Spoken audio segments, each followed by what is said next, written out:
What's going on, guys? Hopefully you guys are staying safe and sane out there. This coronavirus is crazy. It's uncharted territory. It's unprecedented. I'm 26 years old, and I'll probably never see anything like this again. Hopefully I don't, because it's putting a lot of people in the hospital. It's killing a lot of people, putting a lot of businesses under stress, and putting a lot of businesses out of business, especially small businesses that are so important for our economy. Our economy is tanking. And I've always been curious, from a salesperson perspective, how does a professional salesperson continue to sell, prospect, book meetings, and close deals in a down economy? Well, you're in for a treat. My sales coach, John Klymshyn, and I, we hopped on a coaching call yesterday. It's about a 45-minute call, and he taught me everything I need to know and do in order to be successful and sell during a down economy. It's 45 minutes long. Here is the clip, and his contact information for John Klymshyn, best sales coach out there, is in the description below. Hopefully you guys enjoy it. Awesome. Coach, I'm super pumped to have this conversation with you and make a video about this. Firstly, for a selfish reason. I'm 26 years old. I've never once sold in a climate like this in a down economy. So I kind of want to learn from you the correct mindset and attitude to have during this time, how to not let this become a distraction, get tactical with the specific language to use. Let's not just brush by this issue, empathize with the customer, but also get down to business, and how our job as a salesperson is not just a job, it's the work we do, and then just talk about risk. And then I think a lot of people watching these videos right now are in the same position as me. They've never once sold in a time like this. This is unprecedented. So I'm super pumped to hop on a coaching call with you and get going. Well, thanks, Matt. I appreciate that. Yeah, we got a lot of people that are in the marketplace right now that have been selling for 5, 6, 7, or 8 years. And while that is great experience and it's solid depth in the role, it is just short of the last global financial crisis, and it's way beyond 9/11. So in my experience, I'm a little bit older. I've had the experience of recovering from both of those globally impactful events. And, you know, they say that we need to think globally and act locally. That is critical to me, because that means, okay, I really need to define the universe of who my potential customers are, and I need to do something to stay in front of them. So here's the good news, is that we have technology like this where we can set video calls and we can still eyeball our suspects, our prospects, our customers. We also have LinkedIn. Something that I think a lot of people are missing the power of, and I know that you've been a recipient of these because I've sent a handful of them to you over the time that we've known each other, is a simple handwritten note. Hey, want to let you know I'm thinking about you. I saw something that your company or your organization or one of your leaders posted, and it impacted my day. Something with your handwriting on it. And a simple, 58-cent stamp right now. A nice, clean, simple card with a clear message and the date that you wrote it inside. Put that in the mail. If we can have salespeople putting 5 or 6 of those in the mail every day, that is about a 25-minute demand of time. You can do it while you're listening to a replay of a sporting event that you were excited about. Or what I do is I put on jazz, because it's upbeat and it's not that demanding, and what I do is I get into a flow of writing these notes, and I have a stack of them sitting out ready to go out today. And no one else does it. And hopefully, as a result of this video, people are going to be overrun with them. And what a great thing! Old school does not mean no longer useful. Old school does not mean, well, it's not hip. Let me tell you something.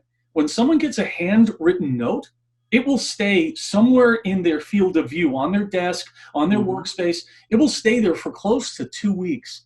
And that's your name and the name of your company in front of them with some positive energy around it. And that, to me, you cannot get that with email. You cannot get that with a LinkedIn message. Those are useful, and they should be part of the overall mix. Yeah. Great. Now, the thing that I learned most from you, I know I've told you this several times in the past, was how to have the correct mindset and attitude, specifically for me, when it was coming towards prospecting. I've had a lot of training and coaching in the past in previous roles, but I think your thoughts and techniques on how to have the correct mindset and attitude, I don't think there's anyone else out there in this industry of sales coaching doing it like you. So how do you, or what is the correct mindset and attitude to have during a time that we're in right now with this virus, how it's affecting the whole sales process? Well, look, we're all hoping, we're holding our breath every morning, hoping for a future. And I think that the mindset is, what will the future look like? Who will get to define it? Who's going to be at the forefront when it's time for recovery? Because right now we're at a point where we're saying, okay, when are things going to come back to life? When will the recovery begin again? Here's the good news. We will recover. We will start to rebuild.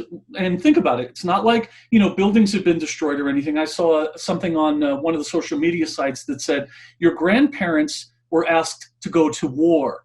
You have been asked to sit on the couch. Yes.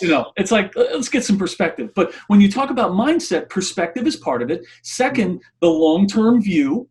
Where do I want to be in a month, 2 months? What do I want my sales to look like in Q2 and Q3 of this year?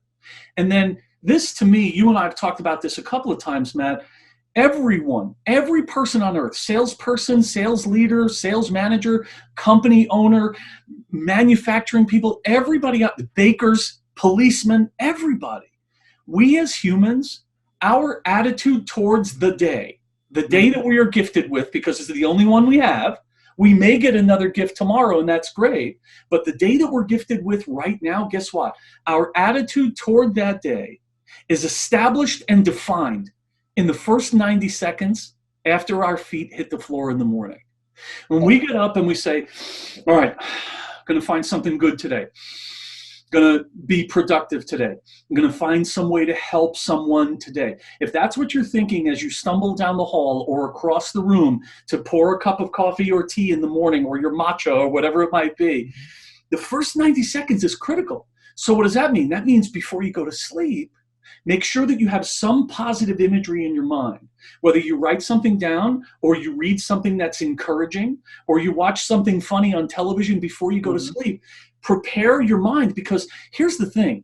The brain has limitations. It's miraculous, but it has limitations. The mind is limitless. And what happens is, whatever we allow into our field of view, whatever we put on our wall, whatever we write down, whatever we keep searching for and looking at, that feeds the state of our mind. So when you talk about mindset, every single day, setting the mind to say, I'm going to find something positive. I'm going to find a way to make a contribution. I'm going to end the day in a good frame of mind.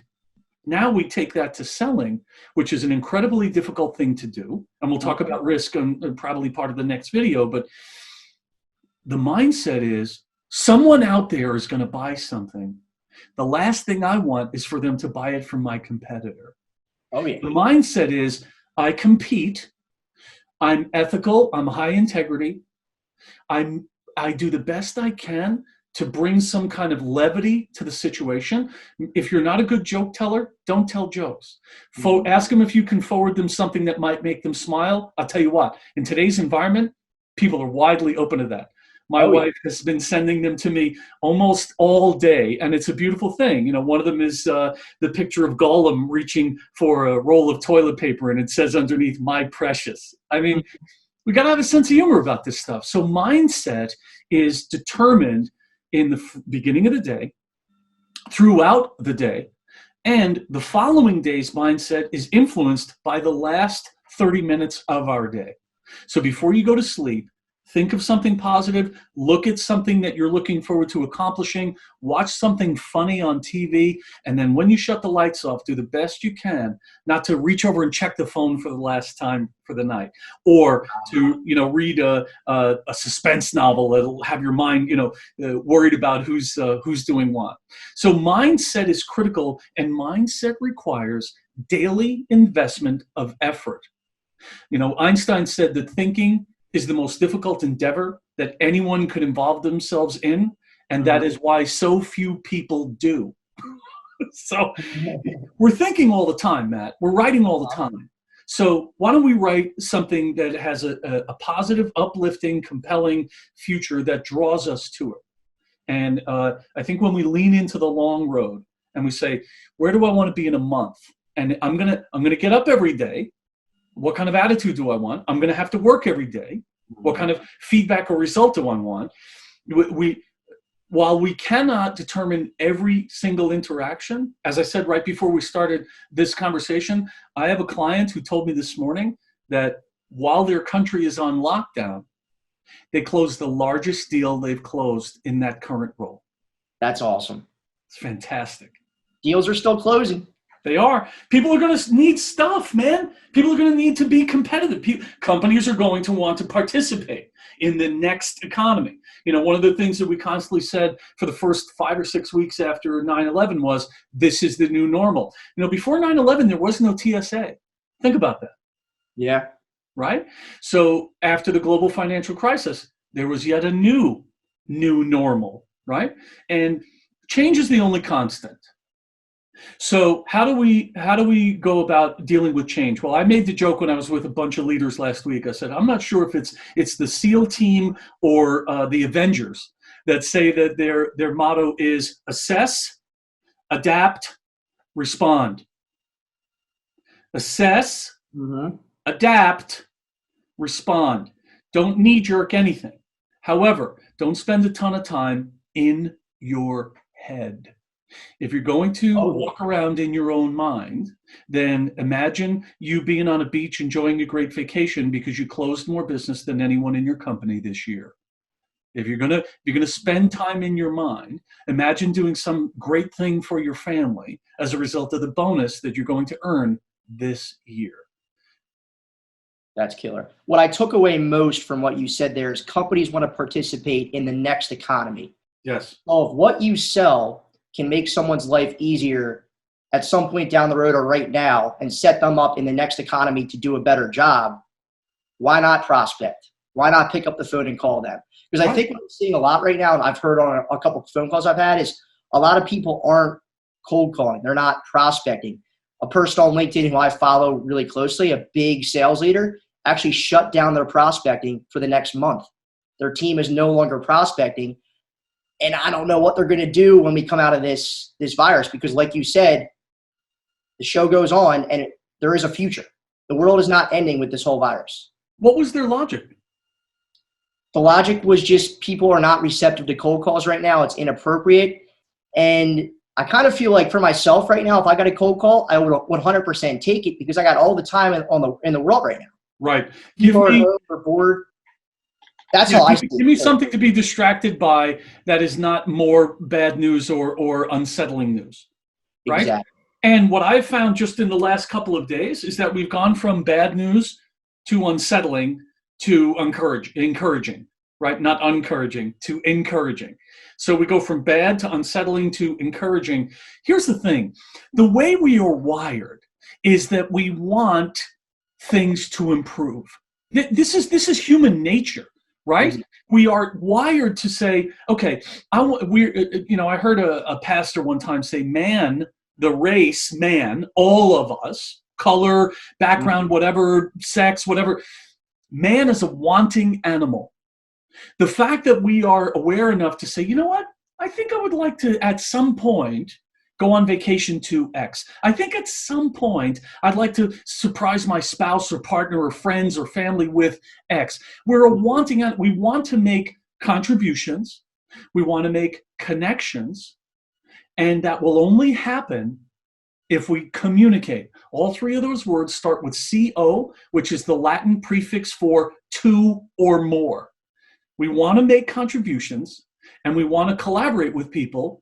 Well, then you need to communicate. And someone wants to stop cold calling. You and I have talked about this before. Good. That's one less person that I have to compete with.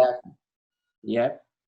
Now, let's talk about distractions, because in the past, I would let this become a huge distraction to me. And I know we spoke about this before we hit record here. Yeah. I would have seen this issue or this pandemic that is happening right now with this virus as a good thing, because now I don't have to be committed to my quota. I have a really, really good excuse as to why I'm not going to hit my number. So in the past, a couple of years ago in a past role, whenever something like that happened, there was an excuse to be had. I was always making the excuse. And I got away with it because I surrounded myself with people who complained and also made excuses. I don't think this is a topic that's talked about enough in sales. And I wanted to get your take on that. Yeah, I think you're right. I think that we in this leadership meeting I was doing last week, it was 17 people that run a 275 person sales group, and we were talking about there are A players, top performers that are high maintenance and high touch and high revenue. There are B players, which are regular, consistent, hit their quota reliably, make regular contributions, do not spend a lot of time whining or focusing on distractions. And then there are C players. And those are folks that may or may not be wired for selling, because selling is not for everyone. You and I know that. Oh, yeah. What happens sometimes is that the B players start getting influenced by the C's, and they start responding, or they start participating in an excuse mentality. And an excuse mentality is all about, here's a great image for that. If you've ever seen a bucket of crabs, every time one tries to crawl out, 3 or 4 of them will try to pull it back down. It's part of it is self-preservation. Part of it is, no, don't leave us. And here's the thing. In order for us to grow, we've got to respond to the way that we're wired. And Matt, the way we're wired is our eyes and our feet are pointed forward. Yeah. We can't control that. So we walk forward naturally. We look forward naturally. So what I think people need to do to remove the excuses is that they need to work off a list. This is my list from yesterday. This is my. You've told me this before. Oh, yeah. This. If I can tonight, if I can come up with 10 specific measurable things for me to do tomorrow, and 10 more for the following, and 10 more for the next, and as I work through them and I accomplish them, I scratch them off my list with a Sharpie because it's bold, right? My mind starts working when I'm not even thinking consciously about it. My mind is trying to figure out how to help me get those things done and get them done well. We are a wanting animal, and I want to feel, and I think this is universal, my friend, is that on Friday night, when I'm closing shop, shutting down, turning off, closing the laptop, whatever the euphemism is, I want to feel as though I did something worthwhile. Oh, yeah. And that, to me, is let's start with 5 tasks for tomorrow. Let's go to 7 for the next. Let's go to 9 for 3 days from now, and let's focus and discipline and mindset ourselves into, if I accomplish 10 tasks every single business day, that's 50 per week.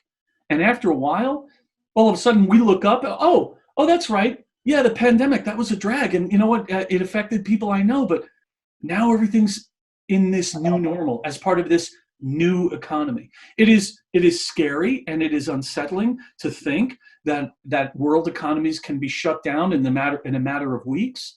Guess what? With the technology that we have at our disposal, like this, we will be able to rebuild in record time. Because the thing to remember is there are not big holes in the ground. The supply chain has not been interrupted for our food, our water, our milk, our eggs. The dry cleaners are still open. So when it's time to go out to meetings, you're going to be able to have a nice starched shirt to wear. Oh, yeah. And I believe that very quickly, people that are not accustomed to working from home are really going to miss the time in the office when they are talking about nothing, or they're standing around in a sudden collaboration. Hey, you know what? I've been trying to figure out how to get into this account, and I heard something that you said, and right? Don't you miss that when you have to work? That's what the A players are missing. The C That's players. Exactly right. And the B players, because the B players love to listen. They may not contribute every day, but they'll certainly listen. And the B players, in my view and in my world and in the way sales teams are built and just the natural order of things, the B players may be the larger percentage of the headcount. They may never blow their number out, but they rarely will allow themselves to fall short of that quota. So guess what? They tend to eject the people that are spewing excuses. And the whole reason I brought that up is that someone that was in this leadership meeting, when I said, you know what, sometimes we have to deal with the C's. And she actually said, yeah, because they float in a sea of excuses. Wow. So you were right on when you said that earlier. I like that. Can you hold that list up real quick one more time? Yeah, absolutely. Now, this is my list from yesterday. I don't know if you remember this. This was back in June or July when I was at my last role where me and you worked very closely together. I called you and said, Coach, I just had my worst sales month. Didn't set up any really great meetings for the company. I feel awful. I need your help. And you sent me that list, and we worked on that list together every single day for 3 weeks. Yeah. And once the month was up, it was my best month by far. And it's a simple list like that. Well, here's the thing. Let's put in the notes of this. Let's put in the link to the page where people can get information from me. All they need to do is put in 10 tasks list. Yes. When they send me some information, and I will send them a PDF. They can print these out. It's clear, it's simple, and we'll walk them through exactly how to use it. I'm sure people are saying, "Oh no, I have paper, I have that." This is a formatted list. It's dated. It has space for 3 goals at the top. It has space for 10 tasks, no more. And it has space, oh, by the way, at the bottom for the names or the phone numbers of the first 20 people you're going to call.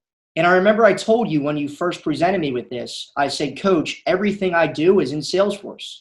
I don't have to use the list. And you said, Matt, just use it for a week and see what happens. I used it for a week. I think I set 7 to 8 really good meetings in 1 week, which has never happened to me before, calling into CEOs, CFOs, COOs. It was amazing. Just a simple list like that. Awesome. The simple truths never go away. I'm glad. I'm so happy to hear that, and I know that it was a great month for both of us because the theory was brought out into practical application and it worked. When we write something down, and this is critical, and this even is useful for people not in sales. When we write something down, there is a mental and emotional commitment to it. When we read something that we have written in our own hand, our subconscious believes that it is either happening now or it will happen. And that's why we put up at the top 3 goals. When we write 3 goals out every day, like yours was, I want 4 quality appointments every week. And inside 2 weeks, you were blowing that number out. And someone like you who has been in sales for I don't know how many years, you still do it every day. Every day. That's called discipline, my friend. Yes. And in today's world and in today's environment and all these changes and all these distractions, discipline is the key. People will try to tell you, excuse-minded people will try to tell you that discipline is the enemy of freedom. It is not. Discipline is the key to freedom. Why? Because when I operate under discipline over time, then I have the freedom to make choices like, you know what? A couple of weeks ago, my wife and I went out to lunch with a couple of friends of ours, and that was the end of my business day. And one of our friends lifted a glass and said, here's to freedom. And I think you would agree that discipline is a mindset. It absolutely, I said once to a friend of mine, it's a real mental discipline. He said, John, every discipline is a mental discipline. What we choose to eat, how we spend our time, who we surround ourselves with. You were talking earlier about you used to surround yourself with excuse makers, and then all of a sudden you kind of feel weighed down by that. You feel limited by that. Well, the wanting animal says, no, I want something more. I was on the phone with someone who is selling for a European company. He is he's French, and he's selling into the French market, and he says, I don't like comfort zones. Yeah. Wow. I don't like him either. Comfort zone's an area to die. You're not gonna grow and learn and expand your knowledge in the comfort zone. Well, and that's a great segue into a conversation about risk. Yes. Sales, by its very nature, is a risk endeavor because, and I've had this conversation with so many sales leaders. Well, maybe if we increase the base salary of the salesperson, they will become more productive. I don't agree with that. I think that most of a salesperson's income should be at risk for a couple of reasons. Number one, it tells them every day, your income is your responsibility. Yeah. Number two, if I hit this number, I make this much. If I hit that number, I make this much. Bringing it in, money bags. That's it. And we live in a meritocracy. We live in a capitalist environment. So meritocracy means what I achieve, I get to enjoy. And I get recognition or I get reward or both for that. And that's why sales is not for everyone. Guess what? Neither is being the pilot of an aircraft. Neither is being a microsurgeon.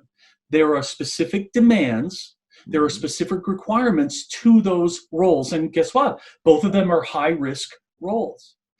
The only risk we're taking is to our precious feelings.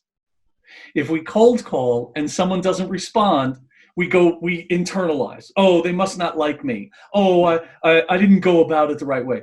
You know what? They don't know you. We're sensitive people, us salespeople. What's that? We're sensitive people, us salespeople. Oh, I know we are. We're so sensitive. Yes.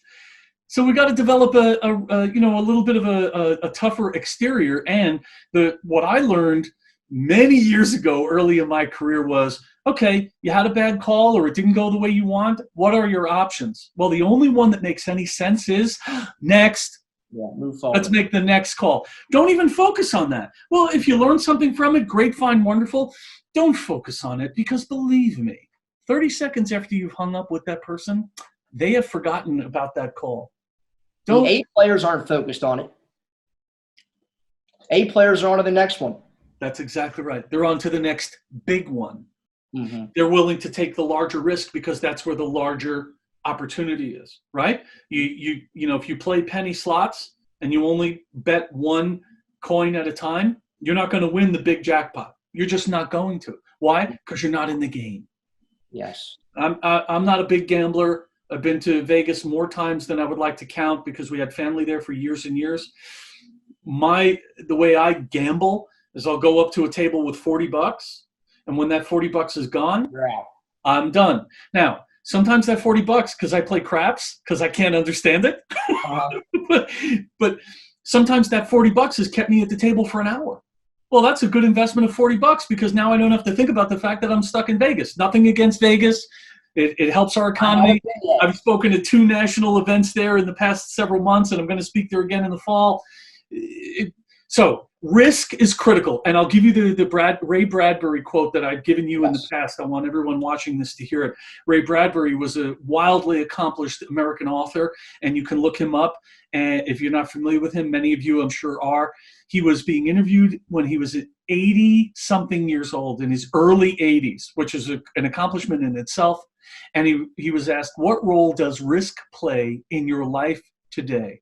And his response was, every day I jump off a cliff and I build my wings on the way down. That's really good. I love that. That is one of the best ones. I remember when you told me that. Go ahead. I'm glad you like it. Our willingness to take risk defines our potential to grow. Absolutely. Now, you were the master of language. Absolutely the master of language. For those people who are watching this video right now, who are prospecting, who are picking up the phone to cold call, who are sending prospecting emails, how do you incorporate what is going on right now in the world to your word tracks and to your language to empathize, but also, I don't want to say get down to business, but that's what we're doing here as salespeople. We're trying to close deals and set up meetings. Yeah. So how do you do that? I love the phrase, as we all move through this. Yep. And I would start an email with that. I use, you've had innumerable emails from me, and you know one of my habits, or some of my habits. One is I start with the person's name. I don't go dear or sir or anything like that. It's Matt : right? Mm-hmm. As we move through this, mm-hmm. our organization is focused on X. Reaching out to you to find out how far down the road we might discuss an opportunity that we could capture together. When would it make sense for us to speak live? So, my rules for email. You like that? It was great. I tell you what, number one. If I had a sales job right now, I'd be using that left and right. You're going to have a sales job quicker than you think because people are going to be reaching out to you. I've already gone out to my network and said, if anybody wants an enterprise salesperson. Oh, I saw that. Thank you. Hey, man, look, I would love to get you into one of the companies that I work with, and if not, then one of the companies I have in the past, Hmm. because you're a rising star, young man. Here's why. Number one, you were raised right. You still have a Hmm. great relationship with your dad because you admire and respect him. Oh yeah. Number two, you understand that nothing's going to be handed to you. Hmm. Number three, you're willing to take risks. Hmm. Number four, you are coachable. Oh yeah. So if anyone watching this wants to know, how do I know that I can perform in my role under these conditions, go through that list and see how many of those apply to you. Go through that list and see how many of those apply to you. And the ones that don't, guess what? You can think tonight before you fall asleep, how do I become more blank, whatever it is, Yeah. so that when you wake up in the morning, your first thought is, I need to get better at blank. I need to take more risks. I need to be more coachable. Yes. When I ran sales teams, Matt, I used to say to my salespeople, and I've run sales teams of a couple of different sizes, and inside and outside, selling to businesses, selling to consumers, mostly Hmm. selling to businesses. And I always said to my salespeople, if you are not coming to me with 3 questions and making at least one mistake every business day, I will assume that you said you were working, but chose not to participate. And they worked for me in an office, I would say, I'll assume that you drove to the office today, but decided that you weren't going to work. And this is a great opportunity for us to discuss the difference between a mindset around having a job and having work to do. Yes. I think most salespeople, to start, just from my perspective, before I started getting coached by you, I don't think I viewed what I did as work. It's just a job, Mm. showing up 9 to 5, make some cold calls, set some meetings. And then when I got coaching with you, I found out that no, this is a profession, this is a craft, and it's all about the work that you do as a sales professional. And there's not a lot of sales professionals out there. Let's give them a little more credit. There are a lot of sales Yeah. professionals out there, and many of them don't participate in the conversations around how to be better, because they're probably A-level performers. And our A-level performers, while we love the fact that they perform, they may not be the first group that I go to for guidance or direction or improvement, because it's not in their wiring. We're not holding anything against them, but when I want to take someone through training on the system or the process, I'm probably going to have them sit with a B player, because that person is patient and will take the time and understands that they're contributing to the greater good. We do have A players that will do that. Most of them not necessarily. So you said 2 key words there, Matt: profession and craft. And when Yes. you think about a profession and a craft, I think it's wise for us to look back to medieval times, whenever you pursued a craft, an art, a skill, or a trade, you were brought through a very defined system. We don't have the system anymore, and I think any company that incorporates it or frames it this way has the opportunity to not only attract talented people, but to give them a career path. Every client that I work with, we talk about a salesperson's career path. They come in as a business developer, an SDR, a cold caller. I want them to know what they need to achieve to be considered to be a frontline outside salesperson. Outside salespeople are out there closing out deals, bringing in deals. I want them to know what we expect them to achieve to become a team lead. They're out there leading people while they're selling. I want them to understand what they need to achieve and what attitude they need to bring to work to be considered as a major accounts person. You see what I'm talking about? That Progression. when we Yes. can show a progression and a career path, we have a greater opportunity for retention. And that means to me that I want them to have an attachment to the work that they do, not to look at it as a job. You have a role, and your role is clearly defined. And most importantly, if you have the nerve, the audacity to show up in the selling profession, then that means you understand that you will be measured. So the medieval system was, you start as an apprentice, you become over time a journeyman, and a small percentage of those people at some point become a master. And the master's role is to continually develop the journeyman and to patiently teach the apprentices.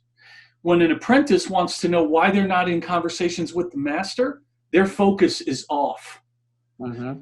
You'll be in conversations with the master when you're invited.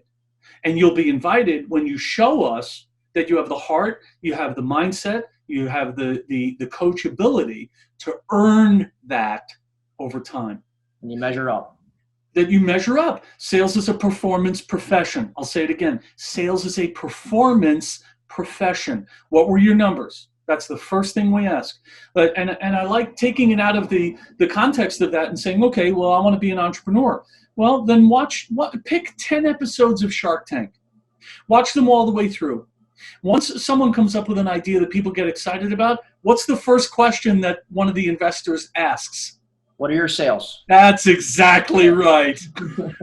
Well, we haven't been able to sell any yet. Oh, so you've chosen not to sell them. Well, no, we have to do this and this and this and this. Okay, I'm out. Excuses. How about that? And you want to be an entrepreneur? You had better be willing to take a risk. Oh, yeah. Now, Coach, you told me a story a while back about the Chicago Bears before they won the Super Bowl. And I kind of feel like that story is actually relevant to what's going on right now. Do you think it is, or? I absolutely do think it is, and I'm really glad that you remembered that story. Yeah. So I'll tell you the Klymshyn version, and the Klymshyn version is that several years ago I was introduced to one of the members of the 1984-85 Chicago Bears. Anyone that knows anything about football knows that for many years, and maybe even today, they were considered the greatest Super Bowl team in history. Offense, defense, special teams. Now, when I met this person, his name is Tim Reitman. You can look him up, Wrightman. He played alongside all of the stellar and world-renowned names and Hall of Fame names that we know. He played alongside them. And I had the opportunity to sit down with him. He wanted to work on a book of his, that was a story of his life and his run as a professional athlete. And I said, what was it like to play for Coach Ditka? And he said, the first meeting we ever had, he walked into the room where the players were joking around, throwing around airplanes, that kind of paper airplanes and that sort of thing, because this was in the 1983. So there weren't cell phones everywhere. There were laptops and devices everywhere. Everybody was just joking around. And Coach stood at the front of the room and waited. Did not clear his throat, did not move things around on the podium, stood there and waited. And after some time, everyone quieted down and waited to hear what he had to say. And this was the first thing out of his mouth. I have good news and I have bad news. The good news is this team is going to the Super Bowl. The bad news is a lot of you guys aren't going with us. It's killer. And that's when they were really, really, really bad. That's exactly right. Turmoil on the team. Like there's turmoil right now going on with this virus. And guess what? There are going to be people who rock their numbers out in Q3 and Q4. And there are people that are going to be leaving the profession. And while that sounds cold or harsh, I'm sorry, pumpkin. Sometimes life is cold and harsh. That's awesome. One key interview question that I ask every salesperson, and I've been asking for the better part of 25 years, and no matter what happens with technology, the core and the character of a salesperson, to me, is the most important thing. Because if you have a good core and you have the character and the willingness to face adversity, then guess what? I can teach you how to do it and do it well. And one question that I ask every salesperson is, what's the toughest thing you've ever done? You know what's crazy about that question, Coach, before I let you go into it?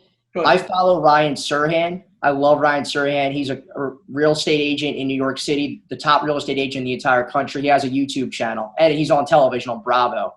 And that's one of the questions he asks in every interview. Not specifically that, but he'll ask, what was the worst day of your life? And what was the best day of your life? So it's along the same lines. He's going for the same. He's going for it. And I'll tell you what's fascinating is that when you ask someone that, you get a couple of different responses. One will be they'll internalize, and they'll try to figure out what you're looking for. Okay, we're probably not going to go forward. When I see you churning and churning and churning and your eyes are darting around, you're trying to figure out what answer I'm looking for. So you're probably going to be disqualified. The second is, I'll tell you what it was. When they have to take that deep breath, it was something that affected them here. And that's what I want to know about. The next one is, well, I'll tell you the toughest thing I ever did was care for my mother while she was dying of cancer. Now, is that out there and is that bold? Guess what? It's real. Mm-hmm. And the follow-up question is, what did you learn about yourself as a result of that experience? And that's when you get a window into who this person is. Because number one, the fact that they will come up with it that quickly means that it meant something to them and they are not afraid to share it. And when the answers to what did you learn about yourself, I'll tell you what, I have interviewed people that I have not ended up hiring that I've stayed in contact with for years because we made a connection. It's rare. And what a great word. I'm so glad you said that, Matt, because we are in rare times. Yes. We have a rare opportunity. And the folks who navigate their way through as a result of this conversation and other positive things that they're bringing into their life, they are going to have rare experiences 2, 3, 7, and 15 months from now. People will be promoted after this. Amen. They will. Absolutely. It's crazy. There's an you. opportunity right now to be either promoted or fired. And the A players and a lot of the B players will be promoted. That's it. This team is going to the Super Bowl. The C players like me a couple years ago who would sit there, I'm so happy this is going on right now. This is a great excuse. I'm going to complain for a month because I can't hit my number because there's a virus and I can't go out and door knock. The C players would be fired. So, Matt, I think it's wonderful that you are open and transparent about the fact that there was a period in your selling career where you were a C player. Yeah. My experience with you is that you're a high B tapping on A only because you just haven't had the depth of experience yet. You've had solid experience, and believe me, I'm going to get people to talk to you about sales roles. What happened that moved you out of that group of C's? It was coaching. 100%. And I'm not just saying that because you were my coach. When I got into a company that emphasized personal development, coaching, and practicing every single day, that's when it started to change. In the past, I didn't really have that. There wasn't an emphasis of coaching. There wasn't an emphasis on practice. There was no personal development. It was, Matt, what did you bring in today? What did you sell today? But it wasn't, how did that meeting go today? What did you learn from the meeting? Let's role play that meeting. You could have did this a little bit differently in the meeting. But when I got consistent, and the big difference is because a lot of companies will train, but there's not coaching. There's a big difference in my opinion because coaching is continuous. Yes. And it's personal. And it's go ahead. We had 2 calls a week every single week when I was at my previous company. Yeah. Every week. And that's when it changed. And people who are watching this video right now, I've now put out over 100 videos on my YouTube channel. And I've said this in previous videos. Not one of those videos would have ever been made if I didn't get coaching from you. If I wasn't at that previous company, not a single video would have been made. And I never would have known that I like doing videos. Interesting. But I got coaching. And that's it. It's the biggest thing I'm looking for right now is who's going to coach me up. Because right now I'm an amateur. I've only been selling for 3 years. I've been out of school for 3 years. But I really want to become a professional at this. And that's really where it changed for me was the consistent coaching that I got. And this isn't a sales pitch for John Klymshyn. I wasn't your only coach. We were aligned. Your employer and I were aligned in the mindset.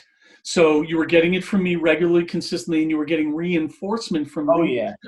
So in the moment when you were out with, the guys that I'm thinking of, in the moment walking out, you guys were, okay, you know what does coach say about this? And how can we do that better? And wow, look how great that went, because we didn't keep talking, but because we asked one question and the prospect just talked for half an hour, and next thing we knew, we're walking out with an opportunity to deliver a proposal. Hopefully you guys enjoyed the coaching call with Coach K. I really appreciate him allowing me to put together a video for YouTube, because I know there's a lot of people who are in my same position who have never once had to sell in a down economy. So hopefully you guys got some value from the video. If there's anything that Coach K and I did not address or touch on in the video, let us know in the comments section. He agreed to do another video. If there's anything we missed, let us know. Thank you so much for watching. I'm praying for all you guys. This is going to end soon. Look out for videos every Tuesday, Thursday, and Cinema Saturday. Thanks a lot, guys.